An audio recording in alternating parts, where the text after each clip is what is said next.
1%. So what's the big deal? I mean, come on, the entire stream for 5 to 6 hours, I'm only having 0.1%, but that is actually a lot of frames that you're skipping or missing during a stream. And that actually meant that my stream was laggy and stuttery. You can't just translate it based on like calculating how many frames, because as long as you do not see 0%, your stream is definitely lagging. Okay, mark my words on this one. It is definitely lagging. Now, in order to solve your rendering lag issues, usually going over to OBS Studio, head over to View at the top and go over to Stats, and a nice handy window will open up. Now you can find a bunch of information here, but you don't have to bother too much about most of the stuff other than frames missed due to rendering lag, skip frames due to encoding lag, and drop frames network. Now ideally what you want to see is 0%. Obviously now it's 0% for me because I'm only recording, but when I'm streaming it's also at a 0%. For myself, last time during my streams I saw a 0.1%, and to me I thought that it's only 0.1%, so what's the big deal? I mean, come on, the entire stream for 5 to 6 hours, I'm only having 0.1%, but that is actually a lot of frames that you're skipping or missing during a stream. And that actually meant that my stream was laggy and stuttery. You can't just translate it based on like calculating how many frames, because as long as you do not see 0%, your stream is definitely lagging. Okay, mark my words on this one. It is definitely lagging. Now, in order to solve your rendering lag issues, usually it might be because your graphics card is not powerful enough. If that happens, the worst case scenario is that you probably have to get a new graphics card. Either that, or you can lower most of your in-game settings, lower your textures, lower your shadows, or basically just off everything, play at the lowest settings, and you might be able to still stream and play without having any lag. So now I'm going to be talking about how to better monitor your streams so that you can troubleshoot the problems and issues that arises more accurately. The best case scenario, all you need to do is probably just to update your graphics card if you have a moderately powerful one, and you should be good to go. Usually it might just be an old version of the graphics card, or a non-updated graphics card that you have, or software that you have that you just need to update, and it should be good to go. Hope you guys are following me there. Moving on to encoding lag, this one is pretty straightforward. It is actually based on your CPU. So one is GPU, one is CPU. This is your processing power over here. So if there's any lag here, it means that first of all, you're streaming at too high of a quality. So you might want to go and reduce that. I'll show you guys how to do that in just a bit. If you have no lag over in encoding, then you're good to go. You can remain at that setting. And then you can just go ahead and fix your graphics one. If you have zero lag in both areas here and also in your network, then your stream most probably shouldn't be lagging. If you have any lag in your stream, I'm guessing it might just be on your game PC, you are experiencing some lag because maybe you are owning too many programs there, and then you're experiencing like a slow gameplay, but it's not necessarily translating to a laggy stream. Because you're using a 2 PC setup, even though you might be lagging on your game, your stream might actually be perfectly fine. Or vice versa, you might be perfectly fine on your game because you have a monster game PC, but your stream PC is just not strong enough, or you haven't really tweaked the settings enough to ensure a smooth stream. So you need to make sure that you settle the problems individually. Make sure that you have the stats open up, especially if you have a laggy stream, a stuttery stream. Have the stats open up, off the preview, and monitor your streams for the first few couple of streams to make sure that you settle these problems before actually Servus, my name is OldMu, and today I will tell you everything about Old Pro and why it is the best all-in-one solution for every streamer. Let's go.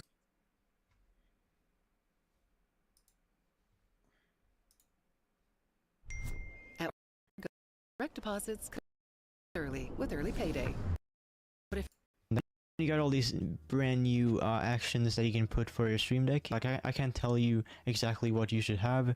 It depends on your needs. Like, everyone have different needs in this society. Now if you go to the settings, click on a cogwheel, and then profiles, basically you have different actions on your stream deck depending on what profile for when you're recording, and then maybe one for to case any of the plugins require this, or just so you give Elgato your login info. And over here at the general settings, you'll be able to change some stuff, like including the brightness of your keypads. And very important that you every once in a while click on check for updates, and so you know that your Stream Deck is healthy. The left upper hand corner here, this is where you will change stuff like selecting what device you want to, what profile. So leave a tiny like on this video. If anything did help, would mean so much. Questions in the comment section as always, and see you next video. Starix out. So that helped me 0. I have made a lot of videos about the Elgato Stream Deck, and I never actually made one where we were setting it up for your live stream. So I want to do that with you today, step by step. Your own decisions. Anyways, let's go back to test and let's just pick the profile that we just created called Twitch. Boom, and let's press it. Today's sponsor actually has to do with today's video, and today's sponsor is OWN. OWN gives you everything you need in order to customize your live stream and even your YouTube channel. They actually partnered with Call of Duty to give you a bunch of exclusive Call of Duty overlay packs. But that's not why we're here today. Let's go up here under Stream Design Elements, and at the bottom right corner, Deck icons. Yes, OWN actually has a bunch of Stream Deck icons, and on top of that, they are animated. They look amazing. The gamers, the pixel art, the Rodent, the Omega, the Neon, the Celtic, the Clean Dark, the Minimal Series, the Sci-Fi. When you click on it, it gives you details on everything that is included in the pack, and the cool thing is that OWN is always running a sale. Right now, there's 50% sale with the code COD50 on all products. And if you don't want any pre-made stuff, OWN has so many makers that you can probably make your own Stream Deck icons. They have animated emote makers, badge maker, avatar maker, gaming logo maker. You can even get Zoom backgrounds. I didn't even know that with OWN. But anyways, I'll let you check all of that out over at own.gg/getlevel. That's my little special link. own.gg/getlevel. That is own3d.gg/getlevel. All right, so in order to set up your Stream Deck, you're gonna need the software. You're gonna need to plug in your Stream Deck. Hopefully I don't have to tell you that, but yeah, plug in your Stream Deck, go to elgato.com/download. Right there, select your product. In our case, it is a Stream Deck, and it's gonna tell you here. There's the software. You can download it, install it. Our current version is 5.3.1. I've already done all of that, so let's just go ahead and open up the software. Now, something that I love to have is a main profile, and in that main profile, every button will bring me to a different profile. So profile 1 for me is this one, and it always brings me there. It's my default profile. If you go to edit profiles, you're gonna see you can click on a profile and then make this my default profile. When I turn on the Stream Deck or when I turn on the software, it brings me there no matter what. I also try to make sure that they all have a button that brings me back to that main profile, right? This is game, something I use when I'm using my smaller keyboard. I have Premiere in order to do editing, and you can see that button brings me back. OBS is when I'm recording, or if I'm recording my podcast, for example, if I'm switching scenes live while recording the podcast. Then I have Stream. This is what I use for live streaming on Twitch, which I don't do as often as I would want. And I have Mobius, which is some cool custom made icons for when I'm doing live music on stream. Let's create a new button and a new profile. So what you want to do is go under Stream Deck, and we're going to create this as profile. One of the reasons why I don't create just a folder, because if you create a folder, for example, brings you there, you have this, right? And it's really cool to be in a subfolder, but if I want to move that button somewhere else, I don't like where it is. I just don't like where it is. That's it. That's the only reason why I don't use folders instead of profiles. And I like having, you know, a profile where I can put some subfolders if I need to. Anyways, you can click on this. Remember, we just dragged switch profile. We haven't created the profile yet, so don't worry about it, but you can title it. We're gonna call this one test. And you can pick which device you're on. In my case, it's my Stream Deck, so current. But I could create this for my Stream Deck Pedal, for example, right? Under profile, this is where you can pick which profile you want it to go to, or it's just gonna go to the next profile in the list, for example. So from here, it would go to gaming. But let's go ahead and click under the little arrow under the profile here. Let's go edit profiles. Let's click on the plus to add a new profile. Right click, rename, and let's call this one Twitch, all caps. right? You can make this your default profile for some reason if you want to, if that's all you use your Stream Deck for. You can pick the application. For example, when you're on OBS, this profile automatically switches to it. I don't think that would be necessary. Mostly, like if you're live streaming, you're probably playing a game, you're probably on YouTube, you're probably doing a bunch of stuff. So it would actually be annoying for it to switch out of it. But, you know, play around with it, make your own decisions. Anyways, let's go back to test and let's just pick the profile that we just created called Twitch. Boom, and let's press it on the Stream Deck right there. Let's see, welcome. We can delete this. All right, so one thing with the Stream Deck is that I try to figure out which button I press accidentally the most. Yes, I'm clumsy. Also, my Stream Deck is right next to my keyboard. Sometimes I'm playing games, I get ragey, and I press stuff, right? So bottom right corner seems to be the button that I press accidentally the most. So let's not put our going live button there, for example. Let's try to bury it towards the middle, or it's still in the bottom row, so it's easily accessible. I like to put stuff accessible when I can just fill the Stream Deck, and the extremities will have buttons that I use often, mostly extremity like on the right side, all right? But for now, what we're gonna do is I'm gonna show you my scenes real quick. A typical live stream will have a starting soon screen. We're gonna have a full screen scene. We're gonna have a game scene. My webcam is just not there. There's also like a be right back. But anyways, if you are making decisions based on which scenes not to include in your Stream Deck, you're rarely gonna go from the full screen scene to rarely gonna go to starting soon scene in the middle of the stream. Usually you set it to starting soon, you go live, and then you do the rest. So if you want to sacrifice one button and not put it, you can do that. But I'm gonna go to the right. I'm gonna scroll down until I see OBS, collapse those. There we go, OBS. And I'm gonna put a bunch of scenes. We're just gonna drop a bunch of buttons and then we'll customize them later. So scene, that will be my starting soon. Scene, that's gonna be my full screen webcam. Scene, that's gonna be my gameplay scene. Scene, that's gonna be my be right back. Okay, now top right, remember, very accessible, something that I would use often. For example, on Twitch, I know my viewers love me and all that, but sometimes they get lost in the sauce and they forget to clip stuff. And sometimes I get lost in the sauce and I forget to tell them to clip stuff. Or I tell them, hey, you better clip this. And then later on, I go back and I see it's a clip of just me saying you should clip stuff and none of the gameplay, none of the actual stream. So with Twitch, if you actually log in with your Twitch account via the Stream Deck app, you will have access to all of those things, including create a stream marker. You can also create a clip, but I've had some issues with that because my internet sucks and it doesn't like the whole idea of creating a clip on the fly. So I create a clip marker. What you can do with a marker is later on your video producer, you go to highlight the stream, it will show you every marker. And then you can go back, clip stuff, or you can just record with the chat, whatever you want to do. But markers are great because I go back and I clip my own stuff. All right, second row is the one that is kind of buried, sandwich in between. So I put things that are not used that often on stream. If you have a little thing.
Research on it and learn about, you know, different types of panic buttons that people have set up, especially if you've experienced that before and you know basically the type of hate that you get in a way. I like to keep mine separate instead of having everything on one button, just in case the hate rate is different, because I've experienced multiple levels of hate rates. So in my case, I just like to have emote chat. So under the Twitch thing, emote chat, emote only. So I basically switch the emote so they can't spam anything. But of course, if they start spamming emotes, for example, if they're like real and not bots, I will be able to switch to sub only chat, for example. But I usually put that like bottom in the middle. Anyways, here is where I keep my folder. I don't think I have any logical explanation for why they are there, but this is like, I don't use them often.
And he didn't mute me.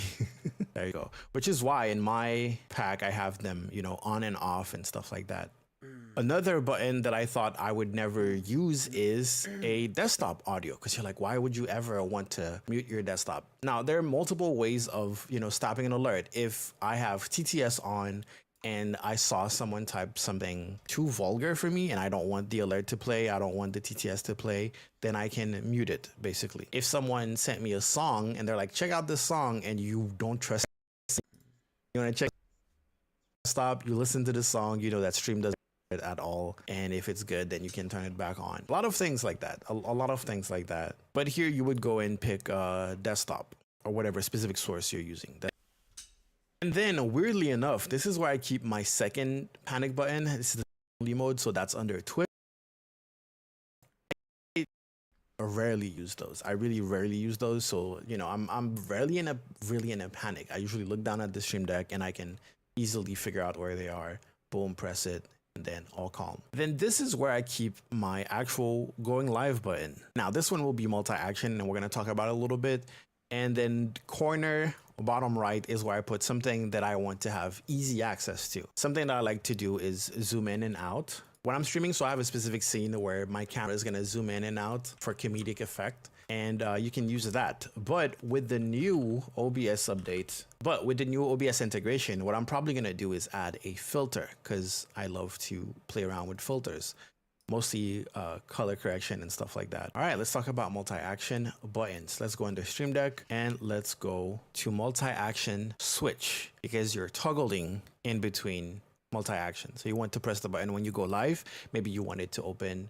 In my case, it opens up Pretzel Rocks, it opens up Polypop, it opens up StreamerBot, then and then it goes live in OBS, right? It switches up my Twitter name to go to live right now and all of that. And then when I press it again, when I'm done streaming, I can just press it and it switches my Twitter name back. It closes a couple of things. It definitely stops the stream and all that good stuff. So let's drag this. With Fourth Wall, you can create a shop that makes buying products a fun and interactive experience for your supporters. We handle manufacturing, fulfillment, and customer support while giving you complete control over your brand. Fourth Wall is completely free to use with no monthly fees and no upfront costs. We only make money when you do. You can seamlessly set up alerts through Streamlabs or Stream Elements. You can enable live product and memberships